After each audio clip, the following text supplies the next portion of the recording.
So, someone told me to do a Dr. Willow unit review. Have I ever did a Dr. Willow unit review? I don't even think so. So today we're going to go ahead and do it. So Dr. Willow, where do we even begin? This is a red zone meta unit that comes out on May 31st of 2023 for JP. And then later on in the year comes out October 5th of 2023 on global. And this guy, this guy getting an LR, people just like ran the agenda that this guy's a GOAT. Is he a GOAT? I don't know. Is he my GOAT? No. Is he your GOAT? I don't know. You tell me. So, Dr. Real, let's take a look at what this guy has in his kit. And of course, I brought up two The Truth videos against against Red Zone Fusions of Masu, of course, as well as Omega, of course, the two toughest fights in the game right now that I want to use as evidence in the video. Of course, I'm going to go and link the Truth's videos down below as a source for today's video. So Dr. Will, what is this guy doing? So his leader skill is 4 key and 130% of the stats to Revenge. So he does have a solid enough leader skill, provided you do not have anybody for the Revenge category as like an off meta sort of you know, team you can run. That's the best I can go ahead and dish out in terms of that thought, because AJL Bardock was the last leader for this category, and we definitely could use a new leader skill for this category for sure. So he does have a pretty decent leader skill, provided you don't have AJL Bardock, and AJL Bardock has not been back in, I don't have a watch on, but it's been quite a while. So I would say his leader skill is okay for off-meta content. You could just run him and like an AJL Bardock. I mean, we do have other units on this team that we could like make use of to run as a leader skill. We do have Orange Piccolo on here. So yeah, Power Awakening Piccolo could definitely work as a leader on here. You could snatch up a couple of cards that do reside on his leader skill. But other than that, like Revenge is just pretty awkward. So for a newer player, his leader skill could certainly work. Provided you don't have AJL Bardock, which you probably wouldn't have AJL Bardock starting out the game anyway. So his super attack effect, on his 12 key, he gains 30% defense in one turn as well as lowering attacks. He does have a good 12 key. And on his 18 key, he gains 30% attack and defense one turn. He seals. So he does lower attack on his 12 key and does seal on his 18 key. So he could work quite well in off-meta content. The thing is that this unit, him being a prime battle LR, he does have a very limited use. And he is only on one 200% leader skill, that being the Hachiyak Goku's 200% leader skill to Battle the Wits. And it makes a lot of sense because this guy's a goddamn doctor. You're a doctor, Willow. So of course you're gonna have Battle of Wits. So with that being said, he does have a pretty decent leader skill, provided you do not have anybody for a Revenge leader skill, and provided you are a newer player, his leader skill can definitely work for you. These Prime Battle LRs typically can work off of their leader skill, especially the newer ones for newer players. He does have a good 12 and 18 key super attack effect, that being him gaining defense on both his 12 and 18 key super attack, and of course him lowering attack on his 12 key and sealing, so he could work relatively well in off-meta content for those who don't have a lot of options. A unit like this, he serves as a very helpful like new ground slash middle ground player. Like, I don't even know how to express it. This unit just works for newer slash middle ground players. He just works because he has an attack. He does have debuffs on both his 12 and 18 key super attack effects. He does have a runnable leader skill for people who don't have anything for Revenge. And guys, Revenge is a very small category team, so you can definitely go ahead and make it work. I mean, over the years, it has gotten different options, like of course my Junior has gotten like for example, this free-to-play Trunks. I'm just listing off random options. But other than that, let's go back on over to his source passive. He has an interest animation, of course, which is nice, and he gets 4 key and 80,000 defense for the first 4 turns when you have a Revenge category ally attacking in the same turn at the start of this character's attacking turn. So that is good that he's gaining key and defense at the first 4 turns. He also gets 3 key and 100,000 attack and defense at the start of turn. And of course, guys, this is a prime by the LR, so we're only going to be seeing flat number boosts until this guy eventually gets his EZA in, oh, I don't know, like 2035. Anyways, he also gets additional 3 key and 60,000 attack and defense when going up against one enemy, and if that enemy's HP 60% or more. So that's obviously nice, because starting at the attack in turn, he's going to have the key and defense here. He's also going to have the key, attack, and defense right over here, because those conditions are going to be fulfilled. I think it's a little weird that the enemy's HP has to be at that threshold, but hey, it is what it is. They just find a way to make a prime by the LR a little bit weird. He also gets additional 60,000 attack and a 30% chance to crit. And of course, these two parts of his card right over here are cherries on top. I would say that this 30% chance to guard, as well as the 100,000 defense, 2 key, and 40,000 attack when going against 2 or more enemies, is pretty much suited for Battle Road and anywhere else where you can go ahead and have this activate. Let me go ahead and bring up something real quick. Could you make this work in one of the red zone stages. Excuse me, I haven't looked at challenge events on the tab in a while. Let's go bring up Dismal Future Red Zone real fast.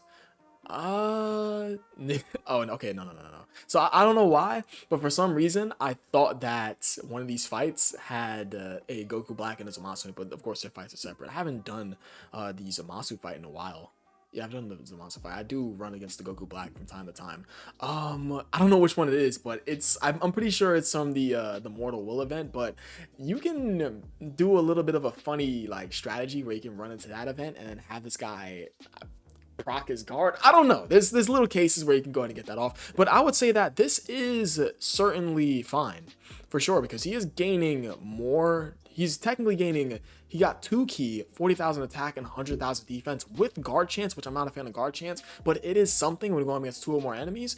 And when you're facing only 1 enemy, you're only gaining that 3 key and 60,000 attack and defense. So technically, he is getting a bit more when going against more enemies, which can make him very nice for off-meta content, of course, because he is a prime body and he is meant to help out newer / middle ground players. And of course, the other cherry on top from him is the fact that he gets additional 60,000 attack and a guaranteed crit when his HP is 40% or less, which you will probably rarely ever see that. So, Willow with his passive, the only true parts of his passive that do matter, so to say, is the 4 key and the attack and the defensive buff and the key for the first 4 turns.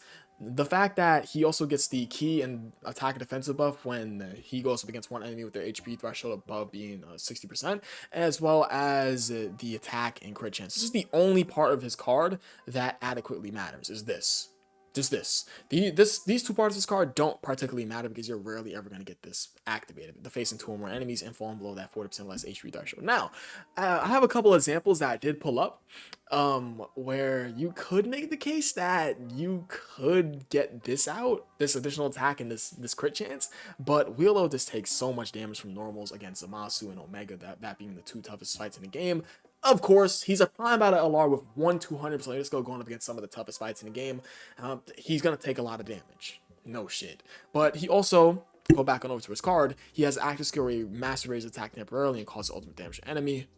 Obviously, that's pretty worthless, but it can be activated when the when HP is 40% or less, or when facing only one enemy whose HP is 60% or more, starting from the 5th turn from the start of battle. So, when you face one enemy, excuse me. I am fucking up in this video. When you face one enemy whose HP is 60% or more, starting from the 5th turn from the start of battle. That is a mouthful. I'm fucking up today.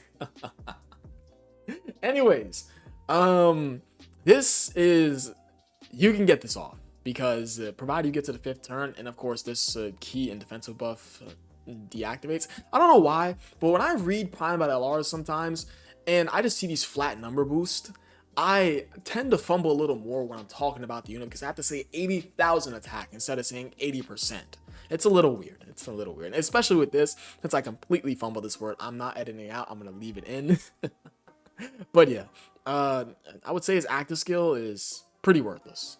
It's pretty worthless because it's not doing anything. I would say the only parts of his kit that are usable for meta content, I would say, is pretty much half of his kit. The other half of his kit at the bottom is pretty much worthless. He does have a good 12 and 80 super attack effect for meta content because he is gaining defense. It's the only thing that matters is that he's gaining defense above his 12 and 80 super attack effect. You do want this guy to preferably double super when going up against some of the toughest content in the game, but he would take some damage even though he's still going up against extreme class characters, and when extreme class characters go up against other extreme class characters, they take less damage. So, right, I believe that's correct. I'm pretty sure that's correct, right? Extreme class characters, when they face each other, they don't take as much as super class characters. I could be wrong. Please don't let me know down below. I'm pretty sure that's the case. I remember being told about that. Yeah, I remember being told about that when I was doing research on units way back when I was doing unit reviews. But with that being said, let's go ahead on over to my Exhibit A. So my Exhibit A, I'm using 2 of the Truth's videos. Of course, shout out to the Truth. I'm going to leave both his videos down below as a source in the description.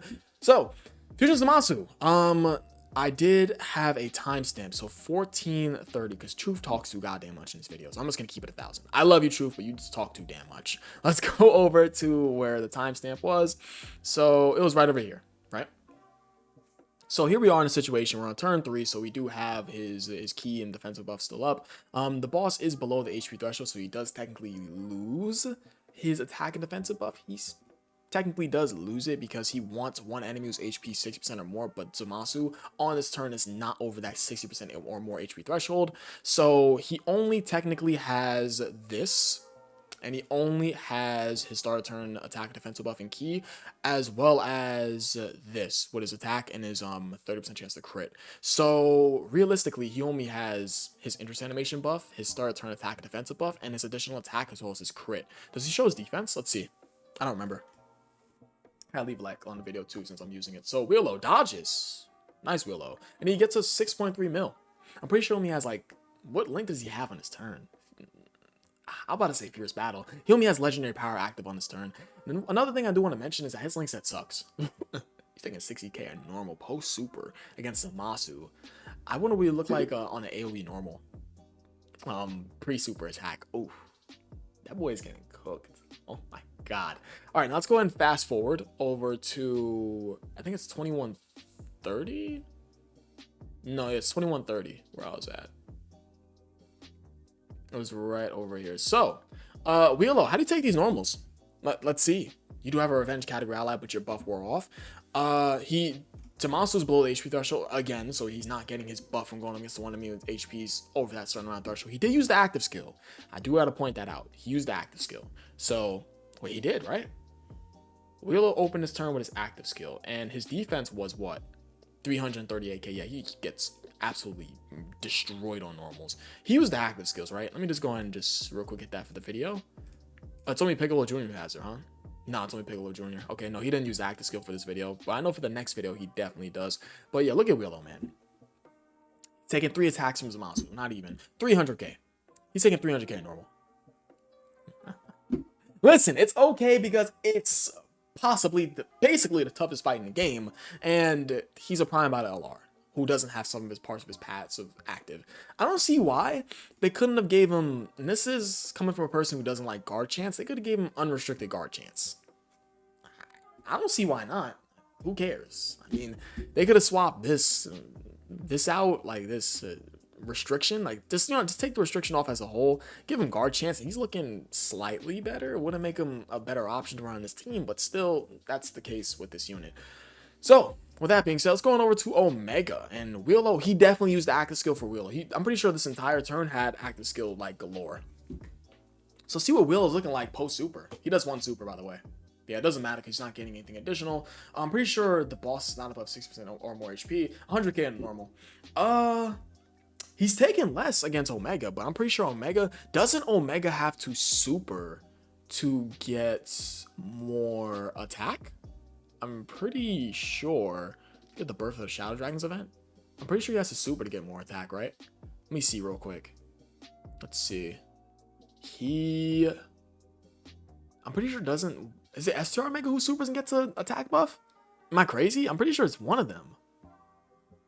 I could be wrong. I don't remember. I'm pretty sure it's STR Omega. I'm pretty sure he buffs his attack post super. I don't remember if he does. I don't remember. Yeah, I don't remember. Okay, going back on over to this card. So we pretty much seen what we had to see with this card for both the Exhibit A and Exhibit E. Of course, shout out to the truth. So from both Exhibit A and Exhibit B, Willow in both the toughest fights in the game is looking a bit...